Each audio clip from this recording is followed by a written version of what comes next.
This is Hidden Killers Week in Review. A look back at the most prolific stories of the week. This is The Big Breakdown, a long look back at some of the biggest stories we're covering for you at the Hidden Killers podcast and True Crime Today. This is Hidden Killers with Tony Brueski.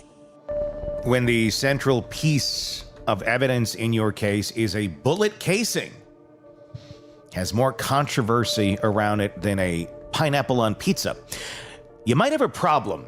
Richard Allen's case hinges dramatically on one small piece of metal allegedly linking his gun to a double homicide. But the reliability of forensic ballistics is being questioned more intensely than ever before. And I'm also questioning the legitimacy of that bullet ever having those markings on it when it was put into evidence in 2016. There's a way they might have got those markings on there. Joining us, retired FBI Special Agent Robin Dreeke, former chief of the Counterintelligence Behavioral Analysis Program, to help dissect exactly what exactly is going on here with the bullet that has convicted Richard Allen of these murders, and to help us break down the interrogations and the jailhouse phone calls that have just recently been released from Richard Allen, which are extremely heartbreaking. Trigger warning. Robin, I know you've seen a little bit of it thus far. We're going to break some pieces down, but just the 10,000-foot overview, what has been your reaction when you got a chance to see and hear those interrogations and those phone calls? Yeah, so the first one I watched a bit of was the accusation about and the discussion around the bullet casing and the bullet. And the first thing that struck me was Richard Allen's reaction to it.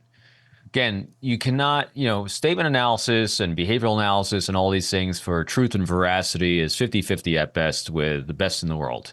But I will tell you, his reaction was not the reaction of someone who was guilty.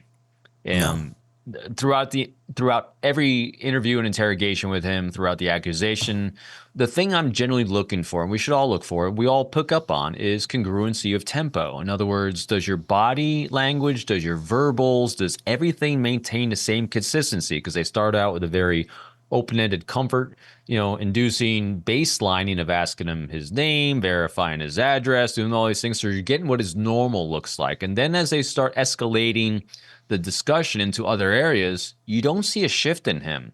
It's actually very congruent. He continues to be helpful. And then when they brought up the bullet casing, the immediate flat denial, not mine, not possible. I mean, it was boom, boom, boom, boom. There was not it wasn't rehearsed. There was not a stress moment. There was not a what do I say here moment, because they hit it with him as a surprise, and he was a surprise. So what you saw was they hit it with him as a surprise, and did you see the surprise on his face?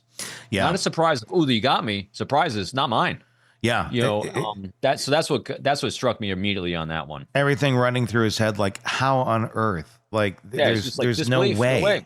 Yeah, and we're gonna get back to the bullet here in a minute, but before the bullet was even brought up, they tried to bring him in and get him to admit something that he says he did not do with the bridge guy picture, saying that the sign says, I got experts saying that that's you in the picture, and the experts say it, and really trying to make him believe that there's a lot of people that are behind him being the guy in the picture, despite the only actual experts who've ever looked at the picture and have analyzed it have said it was Ron Logan.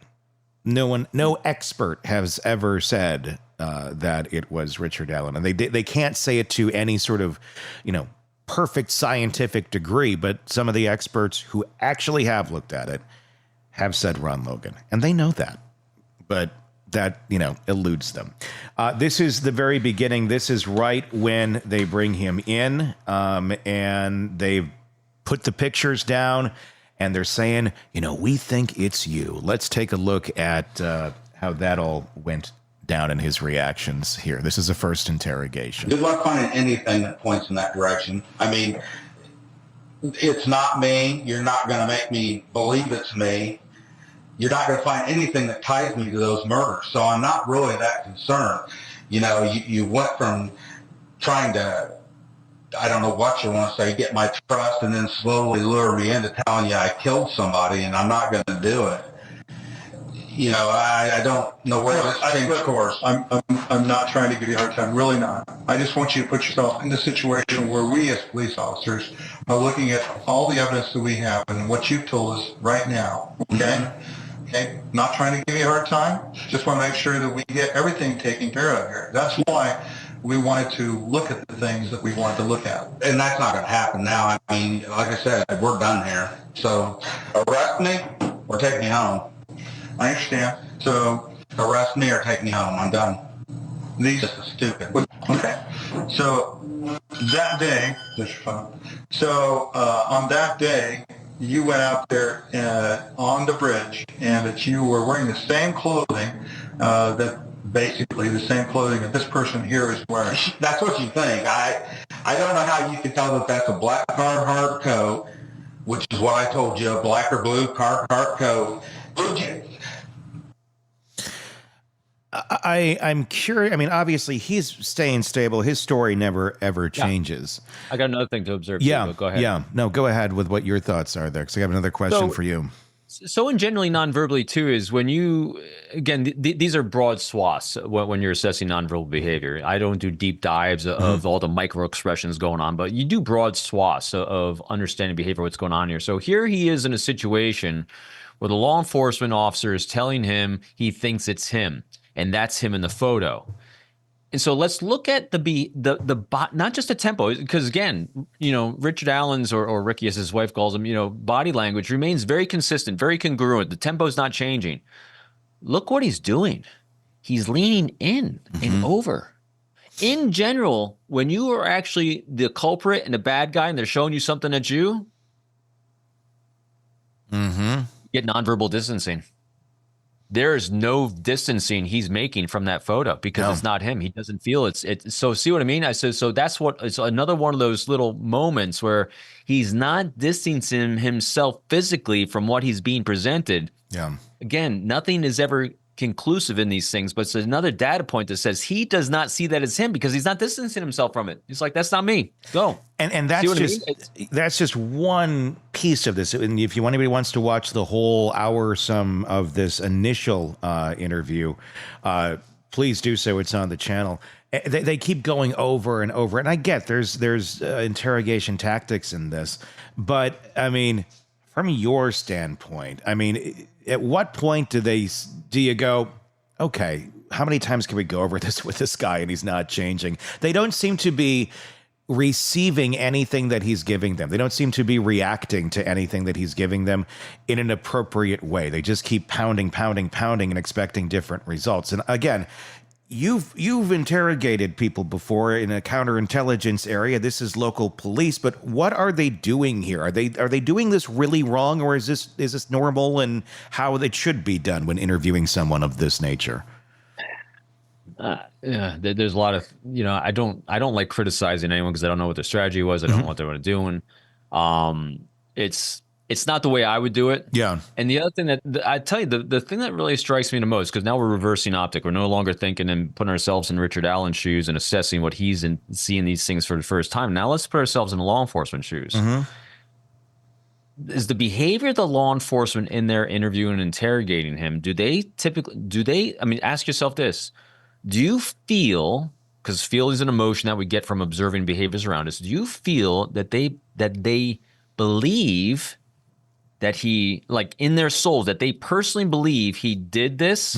Or do you get the feeling that they were told he did this? I was wondering that too, because that's I feel an emotional detachment. So if they actually believed, and think about this, if they actually personally believed that he murdered two little girls, would they be able to maintain that good old boy congruent? Because they haven't deviated their baseline either. They're talking to him the exact same way when they're asking about his address, to the exact same way this is you on the bridge, to the exact same way as the bullet casing, to the exact same ways as these two girls are dead. They have not changed their effect either. So they're having a non-emotional response to everything they're doing, indicating to me that they're playing a role that they were given. Yeah, I was thinking of that yesterday because I said, I don't know if these people truly believe that he did it, or if they're getting more frustrated because they're not going to be able to go back to whoever they need to go back to and say, look, I got what you wanted me to get. Yeah. Because they're not getting it. They're getting so mad and frustrated. And you can see it in another clip later where it's like they are just angry because they're not getting what they're getting. Not necessarily that Rick Allen is saying that he's innocent. It's just, damn it, my job. They're going to be mad at me because they said, go get this, and I didn't get that. That's what I'm wondering.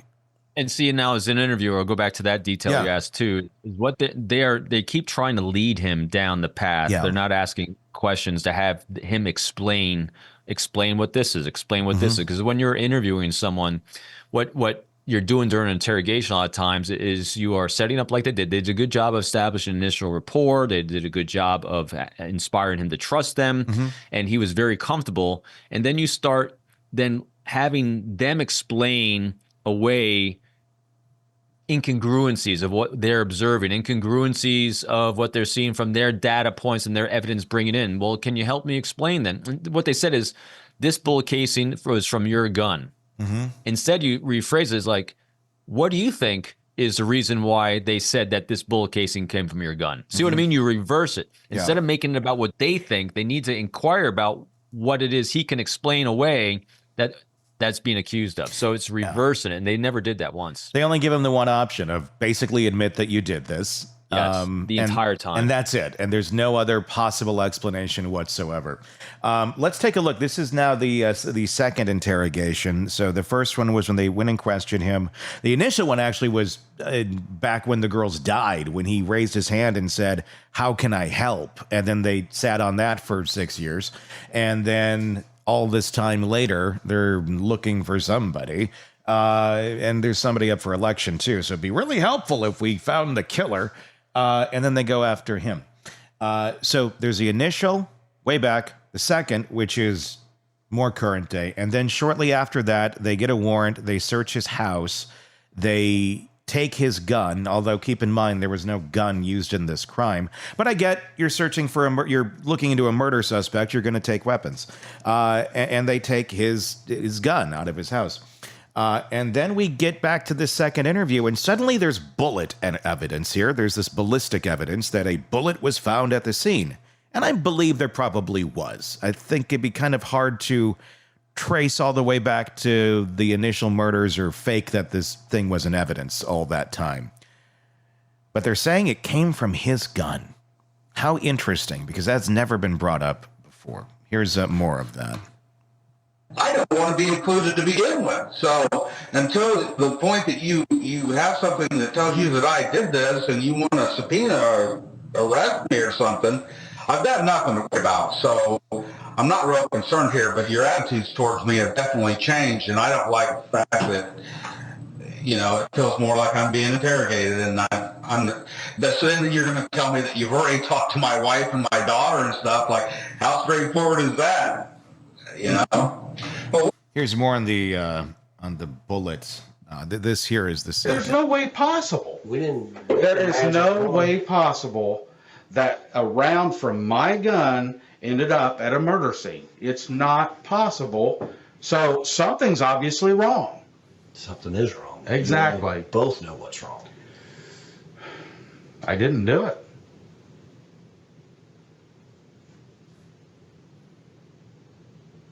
And I'm not going to sit here all day trying to convince you that I didn't do it. Yeah. You obviously think that I did. I'm not going to sit here all day and convince you that I think that you did do it, Rick.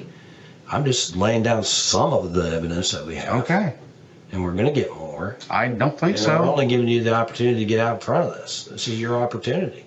Like I said earlier, the truth is easy. I've got nothing to get out in front of. I'm not going to tell you I did something I didn't do. Okay. Okay. And I don't want you to tell me something that you didn't do. Then stop asking me to. I'm not. I'm just asking you to tell the truth about this day. I asked you to go back and rehash it, and you wouldn't. Why? I told you, because I'm not going to... You guys are like trying to trick me into doing something. I'm not trying to trick you. I told you what happened. You've already got it. There's no need for me to tell you again. Story. Whatever. There aren't any. I don't know how I can make this any clearer. I'm not going to tell you that I had something to do with this. Again, leaning in there. So not just that, but first of all, people that have, in general, people that have done something wrong and that are being accused of it, and they've actually done it, and are trying to lie about it, you generally typically see panic responses of rapid excuses, rapid changing the subject. I mean, you see a lot of different behaviors of stress being induced, because when you're being accused and you know you've done it, you have stress responses in your brain, and it leaks out of you verbally, non-verbally. You're not seeing any of that. You're seeing exasperation with him, which is congruent with some veracity here. The other thing too is, notice when I don't generally do a lot of nonverbal assessments, but he's so dramatic with this. He is saying, I didn't do it. And now he's not saying it like this with high compression, open. In other words, anything that's up and out, palms up, pencil displays, all the body language is up and out, says, I have high comfort with the things I'm saying. And as he's saying, I didn't do it, high comfort, saying that, in other words, we have very good congruence between the words he's saying and the emotions he's feeling as he's saying it.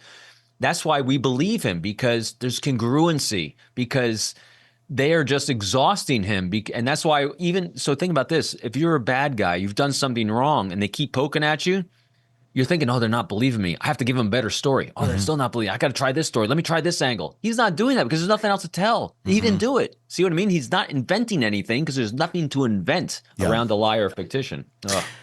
The tactics that they're using in this round, and we're going to watch another clip here where his wife gets involved. No tactics. I don't even know what's going, because it's so.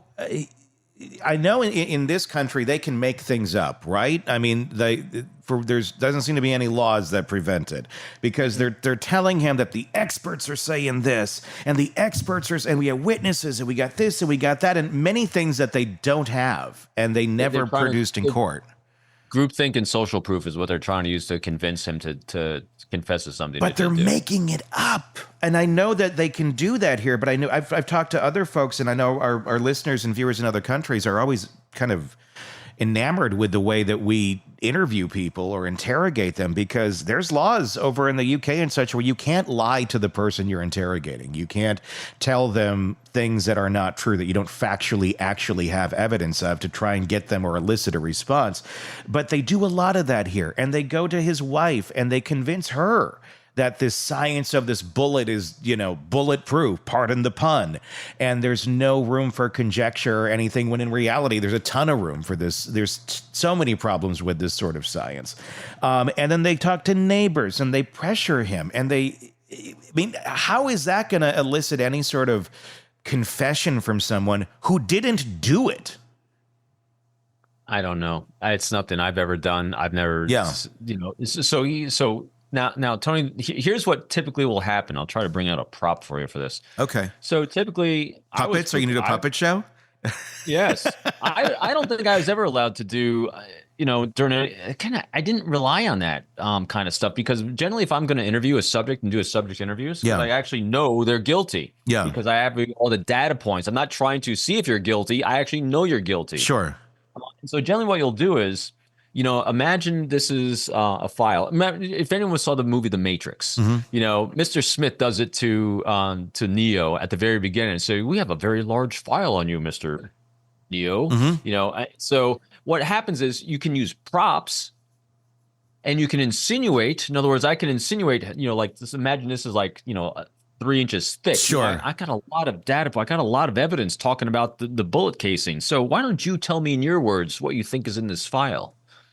See what I mean? So in other words, you can use props and insinuate without actually telling untruths. And that way you put it on him. Yeah. And then what you should do is you're listening to words he says, and then you go back at a different angle. You ask the same question differently. And then you say, well, I heard that it could be potentially this. Would you be able to explain that away to me? And how does that, so see what I mean? You keep poking at the same thing from different angles to see if he's consistent with the way he explains it. Because if it's a lie, the likelihood of consistency won't be there. Yeah. It'll be all over the place, because we have a very, very hard time remembering untruths. And then when you link it to other events that happen later on, it all falls apart. And then that's what you do as an interview, an interrogator, say, well, can you help me understand why you said this here, but it doesn't match what you said here. Did these guys go further explain? So it feels like the investigators here don't even know what to be looking for. They don't know what the hell they're doing. Yeah, it's just like, okay, we're gonna be hard, and that's it, and be like, hopefully we get what we want. I look at their age. They seem to be seasoned. They've done this a bunch of times. That's why the way they're doing this, they either have never done an interview of this caliber before, because they have nice conversation skills. I think they're great conversationalists, but they haven't done this type. Yeah. Now at the same time though, to me it still looks like they were told, go get this from this guy. Yeah. And they didn't necessarily believe it themselves, but they're told to get it. So when you don't believe in what you're doing and the evidence isn't there, you got to make shit up, man. And my question about that is, who's telling him to do that and why? Yep. And is that just because they don't want to look bad? They don't want to look like they're incompetent, so go get whatever? I mean, is this just covering for incompetency or lack of good investigation? Because obviously we know the history. There's so many other people that look pretty damning in this. And just go get it. We got to get this done. What's the motivation there for telling them to go do that? That is my big question, because that's going to tell us a lot, whether it's about ego and this just totally went off the rails, or if this is covering for something else. And that's what I'm wondering. This is Hidden Killers with Tony Brueski. Here now, Tony Brueski. We're now going to take a listen to the Jailhouse phone calls, because ultimately what they wanted here was a confession from Richard Allen, which he did not give them. Yeah. And they have run out of other people to go after. The guy who's really points to is dead. The other guy who it really points to, where he was communicating with one of the girls one of the last people known to actually have communicated with them, a known child predator who is away in prison now for that very crime, but unrelated to this case, and planned to meet one of the girls by the property of Ron Logan, Keegan Kline. He has nothing to do with it, according to the investigators, but this guy does. This guy does. And they got him in prison now, not jail, waiting trial, prison, solitary confinement for about 14 months. His attorneys have testified to not having adequate access to even work with him, having to talk through like the bar in the door.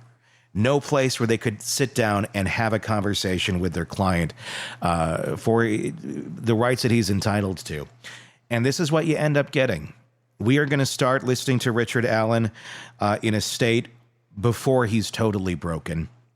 And we're going to hear these confessions that so many hang their hats on in this case, that so many have hung their hats on before ever being to audibly hear them. If you weren't in that courtroom, you have not heard these phone calls, unless you've already heard them since watching this. But these are brand new. And have an open mind here. If you think, well, he confessed, context is very important here. So this is early on. This is Richard Allen, I think, realizing he's in a corner for something he did not do, but all he wants is for the best of his family. Let's take a listen to this. It's not a video. I don't know how to explain something that... I'm sorry, it's this one right here. Possible? Let's take a listen to this. You just know that if anything happens, I'll see you in the next lifetime. I swear I will, okay? Okay. You take care of the family for me. I love you all. I love you too, sweetheart. Okay. Bye-bye. It's good to hear your voice. I love you too, Bye. sweetie. Okay. It's going to cut us off here. Okay, I love you. Okay. I love you. I love you, honey. I love you. I'll hold on. Thank you for using GTL. This is a prepaid debit call from Ricky. Hey. Hello? Hello? Good morning. I want to stop there. That's when he's talking to his mom, but that initial one was him talking with his wife. And take care of the kids, take care of the family for me. He really felt trapped. I want to see if this is the other part. I love you too much. Yeah. And every time I talk to you, I feel like it's going to be the last time I get to talk to you. I know. I wish I could hug you. I can't explain what's been going on. No. I don't want you to worry about me. Yeah. I'm a man and I'll take care of myself, but I'm worried about you. And all I do is worry about you. So, and you let everybody else know how much I love them with you. You need to hang in there, honey, okay? Huh? You need to just hang in there, because they're going to get you an attorney soon, okay? Will you just let everybody know how much I love them? Of course I will. They already know, hon. No, they don't. Yes, they do. Nobody loves me anymore. Stop. That's not true. I know. I'm sorry. True. I'm sorry. Not true. Okay. I'm sorry. I'm it's sorry. Okay. I know what you told me. I know what you told me, and I believe you. Yes. I just, knowing I'm never going to see you again, or at least it feels that way. I'm just saying, if it gets too hard, just tell them to cut me, get me, and bring me to see you, and I'll tell them whatever they want me to say. Yeah. No.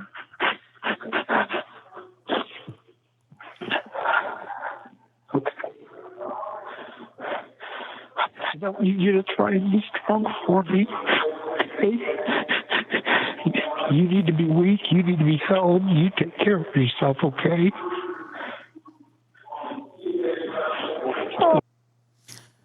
That's... Yeah, he's broken at this point. Yeah. He can't explain what's going on, and you can hear it genuinely in his voice because he doesn't know what the hell's going on. Yeah. Like, what is going on here? I mean, it would blow your mind that, like, this could even happen in this country, especially. Mm-hmm. And saying if it's too hard, I'll tell them whatever they want to hear. Whatever they want to hear. So you're okay, which is ultimately what those officers wanted. And those investigators, they wanted to hear specifically. And hey, if we put him into solitary confinement and don't tell his attorneys and give no way to object, we're just going to put him there for 14 months. Oh, you'll get what you want to hear, not make that it's real, but you'll get what you want to hear. And it seems that they knew that little tactic. It makes me wonder how many other people they've done this to as well. Sure. Yeah, what a horrible place to put a man that you don't have, is not yet even convicted of a crime. I mean, what did you feel out of that? Yeah, I took meticulous notes during the trial on particularly everything related to his mental health and the confessions. Notes here that I'm looking at: October 22nd, arrest in solitary confinement, no symptoms of psychosis. March 23, the symptoms of psychosis began. Solitary confinement, lights on 24/7. And even though he was becoming bizarre, he converted to Christianity and started a lot of religious mumbo jumbo, clearly beginning to look psychotic and break down. And the psychologist at the prison, who I think was inadequate at best and possibly worse, noted that he was faking and didn't believe him. And then he just became progressively psychotic, terribly ill, and the confessions continued. So yeah, we're to listen to some of those confessions. Yeah, he's faking. Yeah. Where did she get her degree? Like, I'm curious, what studies have you done? Like, who have you studied under? Like, what's your experience in this to think that is not right authentic? Here's another call. It's like I feel like I've lost my mind. This is where different tone. Okay, I live in it right now. It's not a good place to be in. Not a good place at all.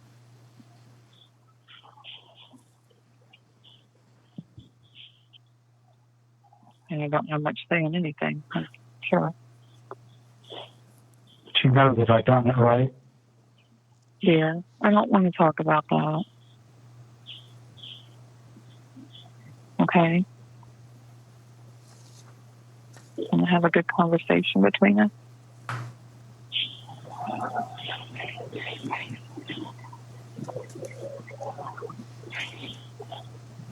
No, just don't. I guess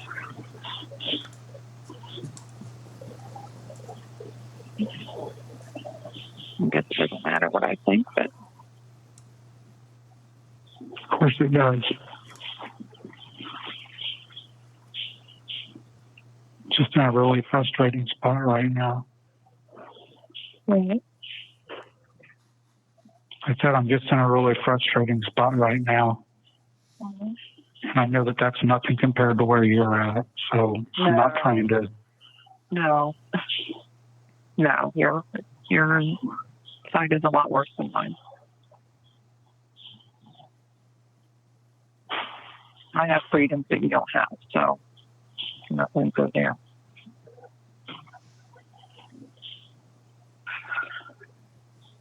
And I feel guilty about that. I don't know why nobody will talk to me and be honest with me. I don't feel like anybody's willing to be honest with me anymore. Mhm. Like everybody's afraid to hurt my feelings or something. I think people have to be very careful when they talk.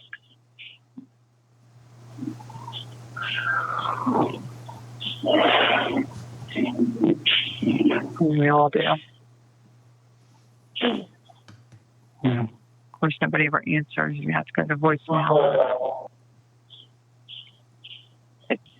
You just right now, but your soul doesn't need to be. I was hearing it in her voice, like a sense of desperation here of, it doesn't really matter what I think. I know she said that in there. I mean, the torture that she must be going through, having to contemplate, well, they're telling me like this is solid evidence against him. And how did that bullet get there? I mean, how does one cope with that? It was someone in her position. Incredible desperation and stress for someone like that. And I, there are things that are just unimaginable. And I don't think we have a coping strategy book for how do you get through the unimaginable other than you hang with your people, right? The people that share your heart and your concerns and your thoughts. You need other people. And that's what I see him, the desperation on his end, wanting to know if people still love him and so concerned that people don't love him. That's what we do. That's how we get through the hard times is those heart-to-heart connections. Because to him, it feels like sanity has left him. I mean, everything has left him. He's being in this position for a crime he did not commit. And the world seems to be, in his perspective, from what he's seeing and experiencing, is just the opposite. I mean, it's totally bizarre. This is Hidden Killers with Tony Brueski. Here now, Tony Brueski. Welcome back as we continue to break down the newly released audio and video in the case of Richard Allen, the man that's been convicted in the Delphi murders case. And I firmly believe wrongly convicted. And I think if anyone really looks at the evidence, you're going to see it that way too. It's one of the largest cases, I think, of alleged police misconduct, fraud that I've ever seen, with little to no accountability on any of it yet. Just accepting things as are. They got the guy that they think did these things. And if they keep saying it loud enough, they'll believe it. Let this, he be damned. If you're just joining us, we've now put out the two reviews and breakdowns of the police interrogations of Richard Allen, the initial one, and then the second one where they inevitably arrested him. Those are, if you're wanting to do this in context from start to finish, go start at the first interview, get to the second interview, then it'll take us here. These are some of the Jailhouse phone calls that have been released now. Crime Circus is the channel that got them. So I want to give them credit. And it's quite psychological trip, if you will. We're going to go through several of these. You're probably going to break it into a few segments. We'll just kind of see how far we get on each one, because we'll be talking, and I want to see your comments as well, what your thoughts are on these Jailhouse calls. So please do comment if you're watching us on YouTube. If you're listening to us on the podcast, check out our YouTube channel when you get a chance. It's just Hidden Killers with Tony Brueski. And you can there also comment on all this stuff and watch what we're doing here in studio now. And people are going, who is this over here? There's an animal on screen. This is Belle. This is our dog, Belle. She is a mini golden doodle. And I call her Baby Belle because she's only 6 months old. And if you watch The Righteous Gemstones, it's really fun to say Baby Belle's Bible Stories or Bible Bonkers. Baby Belle's Bible Bonkers, right? You know, if you know what I'm talking about, you know what I'm talking about. Just let me know in the comments. Okay. And she's also here for like, I don't want to say comedic relief, but, we talk about some pretty dark stuff on this show. And she's always here in the studio with me. Why don't you sit back on your chair, honey? And she's usually just sitting over there, and she comes up and she, gets my leg and stuff when we're, talking and, hey, pet me, pick me up. I just thought, why don't we just bring her on camera? Because with all the dark things that we're examining all the time, it's kind of nice to just be able to look over and see a puppy. It's like an emotional support, animal in a certain way for all of us. And she's so damn cute. So even in the darkest moments that we share and hear on this show, we're going to try and have her on with us as much as we can. You like that? Can we do that? Does that sound good? Do you shake? She doesn't shake.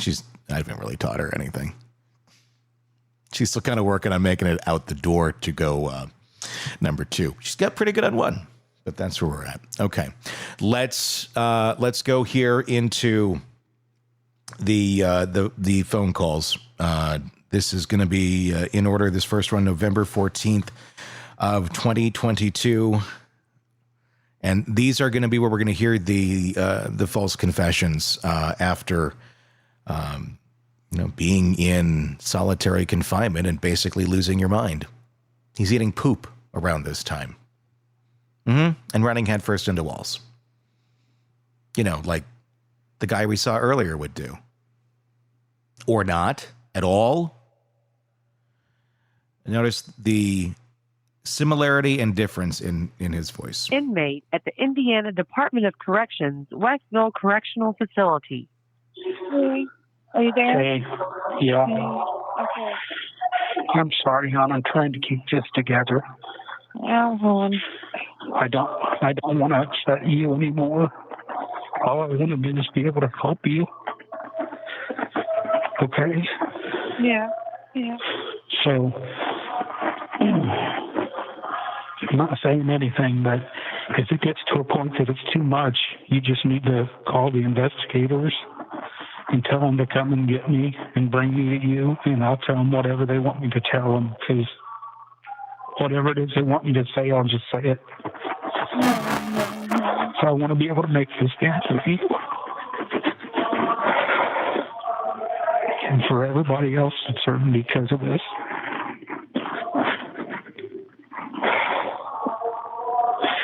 I love you too much.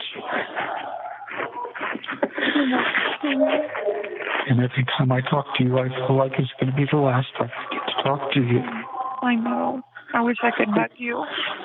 I can't explain what's been going on. No. I don't want you to worry about me. Yeah. I'm a man and I'll take care of myself, but I'm worried about you. And so all I do is worry about you. So, and you let everybody else know how much I love them with you. You need to hang in there, honey, okay? Huh? You need to just hang in there because they're going to get you an attorney soon, okay? Will you just let everybody know how much I love them? Of course I will. They already know, hon. No, they don't. Yes, they do. Nobody loves me anymore. Stop. That's not true. I know. I'm sorry. True. I'm sorry. Not true. Okay. I'm sorry.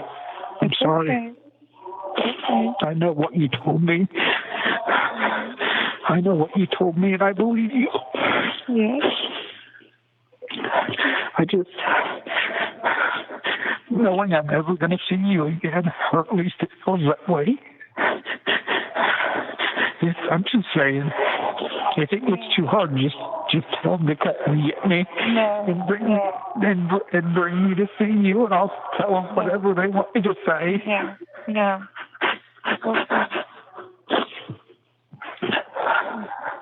Okay.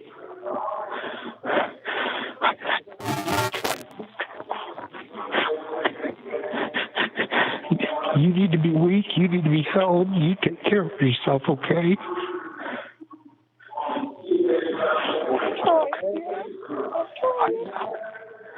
But you need to get the help you need. I can't hug you. I can't tell you anything that's going to make you feel better.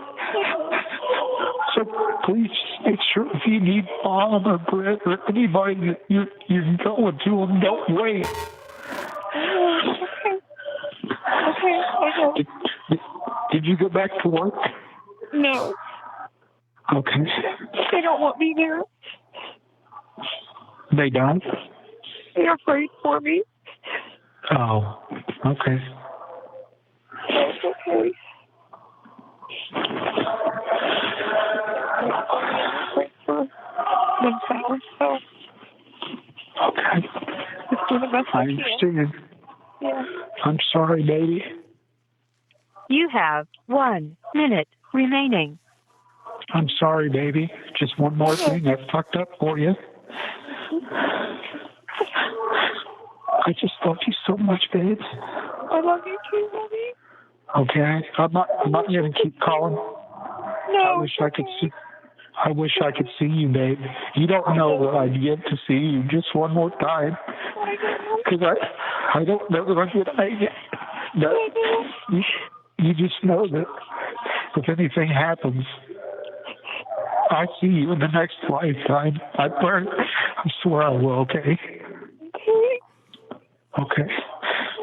You take care of the family for me. I love you all. I love you too, sweetheart. Okay. Bye-bye. It's good to hear your voice. I love you too, Bye. sweetie. Okay. It's going to cut us off here. Okay, I love you. Okay. I love you. I love you, honey. I love you. I'll hold on. Thank you for using GTL. This is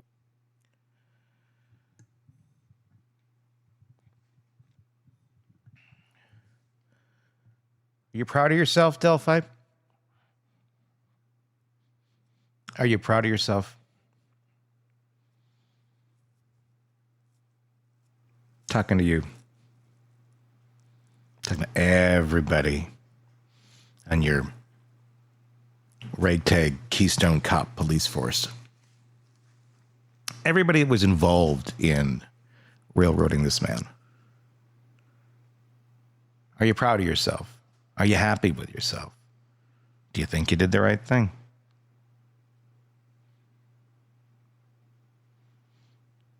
Because if you have an inch of humanity in you and you heard that, you heard a man who was being tortured, innocent until proven guilty.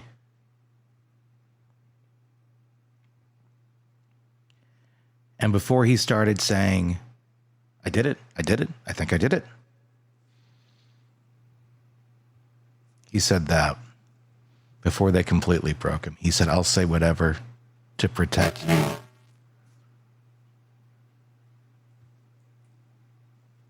And he then started doing that. Because he's a guy of his word, because that's exactly what he was from the beginning. When he raised his hand and said, hey, I was there, how can I help?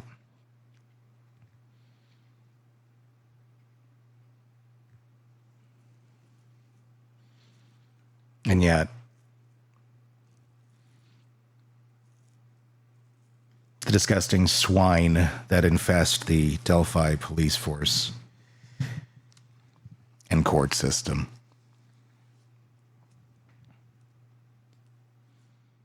Or as the investigator on the other video, snakes. Do you like snakes, Rick? I don't like snakes. I'd probably shoot them all.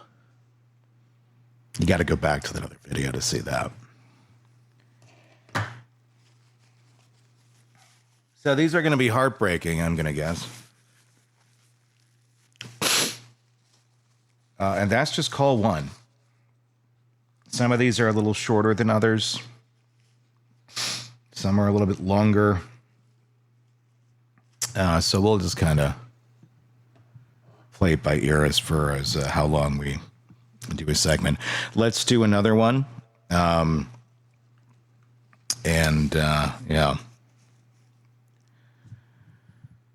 Puppy. We have a puppy.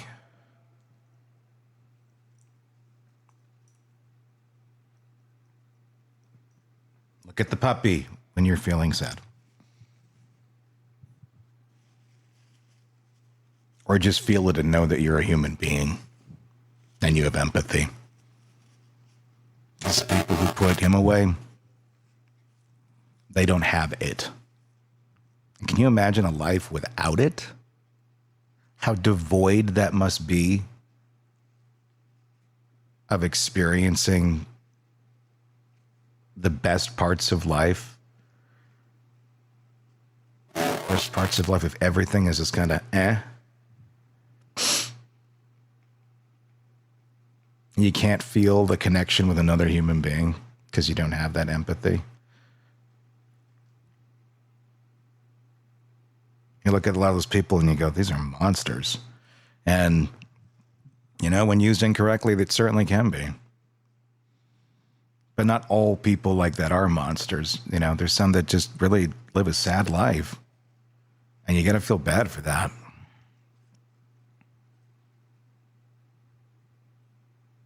But one of the monsters that put him away, and I'm not saying it was the jury. I'm saying it's the railroading of Richard Allen. Everyone behind that. I'm sure a few of them have the empathy. And I hope that after seeing the broader spectrum of everything, which many may not have, you got to think there's probably groups, just probably not a very wide group, honestly. I think some people may really be believing that they're doing their job correctly. That I don't know what investigator that was in one of our previous videos that was going nuts at the end.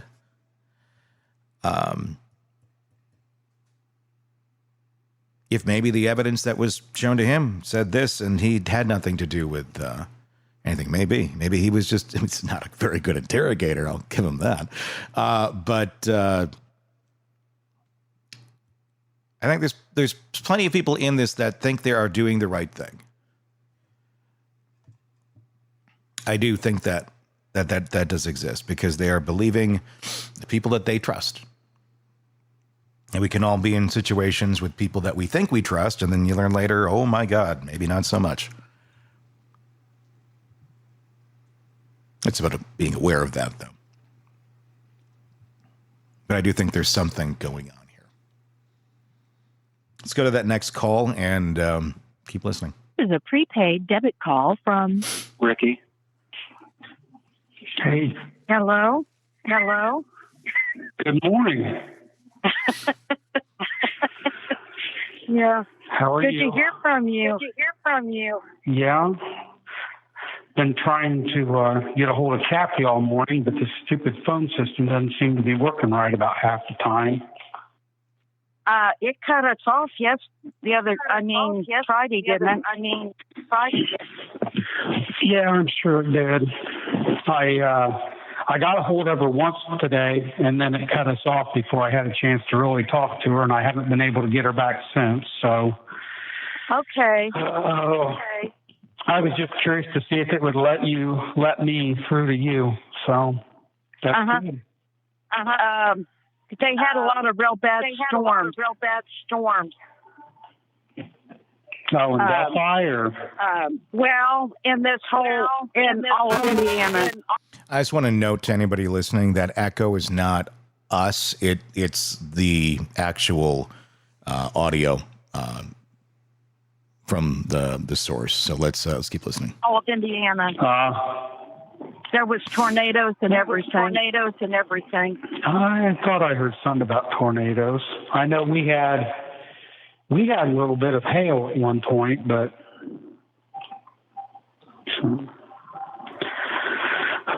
I haven't slept all night. I will. They may not have internet or anything either. You still there? Yeah. Okay. Hey, if you talk to Kathy today and I haven't yet, just tell her I'm okay, and I'll talk to her as soon as I'm able to get through to her. Oh, okay. I will. All right.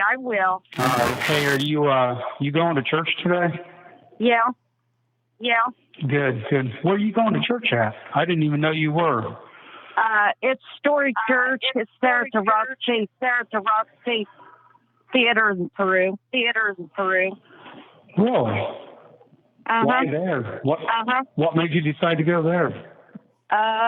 Colleen, my friend, who started going, and I started going after I wrecked the van. When did you wreck the van? Oh, it was in February of last year. Oh my God, you've been going to church that long? Well, I've been going probably for I'd say since last summer. How did I not know you were going to church? Well, I just started going, and then I decided I needed to get back with God again. And I figured He's been sparing my life for a reason all these years.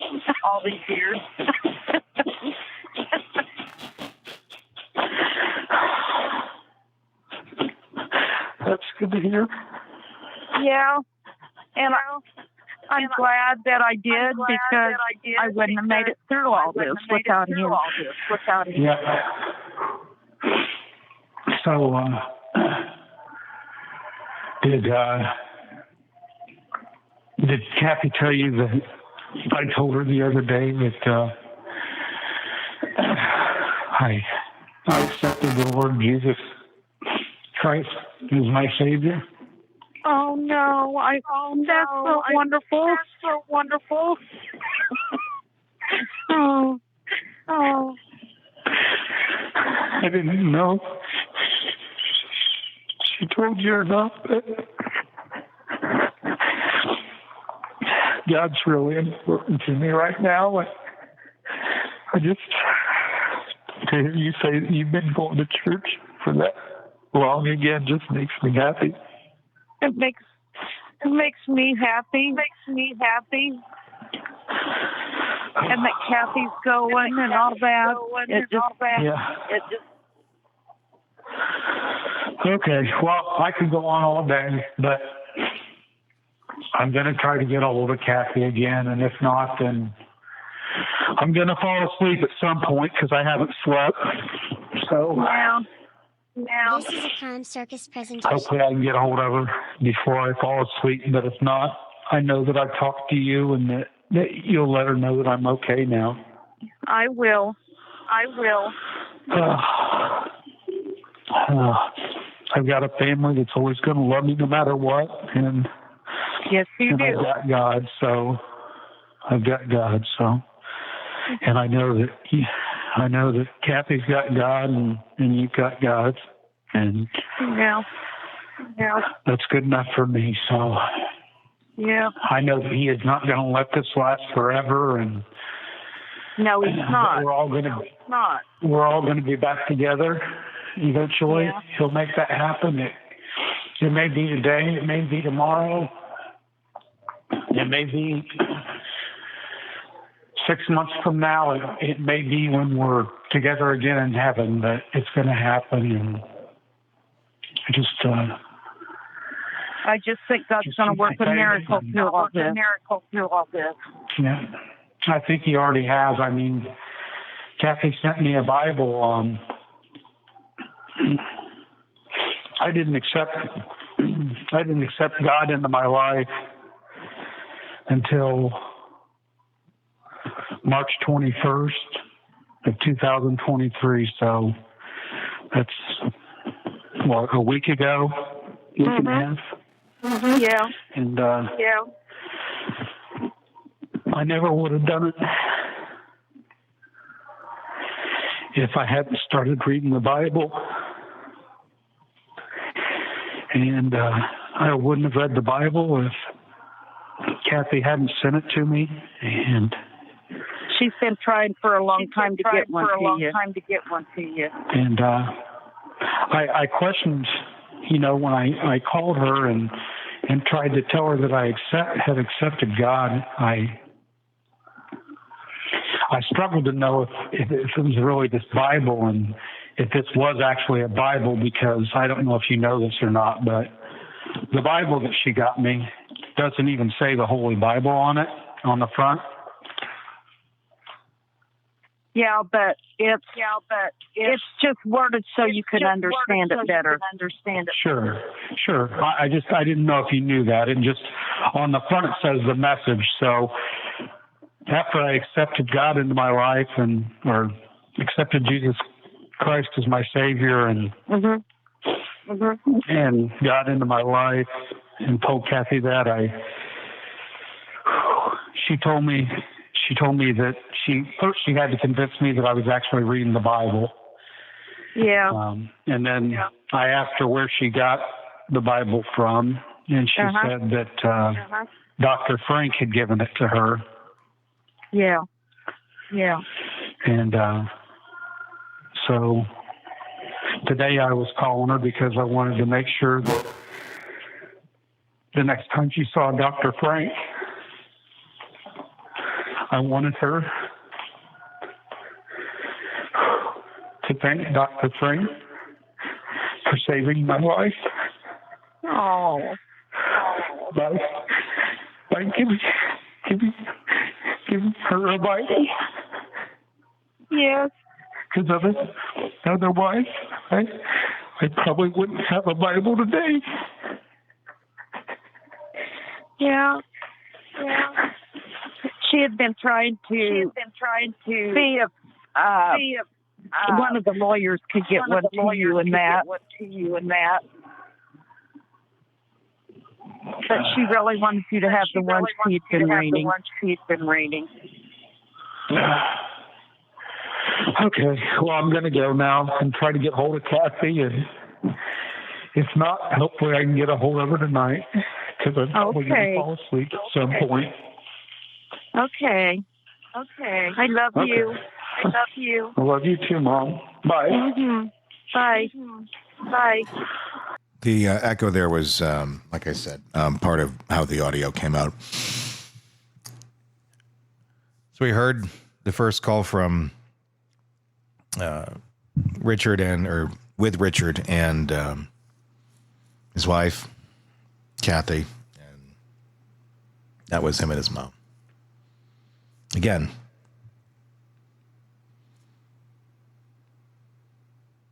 seemed like the guy who killed the kids, especially when stacked to the other folks that have far more likelihood to be involved than This guy? Tell me in the comments what you think. We got more Jailhouse calls coming up, so press subscribe wherever you're listening. If you're on the podcast platforms, if you're on YouTube, hit subscribe, ding the bell, whatever you need to do. Ring the bell, ring the bell. Is the bell still a thing? I don't even know. Anyway, just subscribe so you don't miss anything we're talking about. And please do let us know in the comments. Always like looking at those. So we got more coming up. I'm Tony Brueski. Stay with us. Want true crime coverage all day, every day? Press subscribe now to the Hidden Killers podcast and True Crime Today and get the latest cases delivered right to your feed.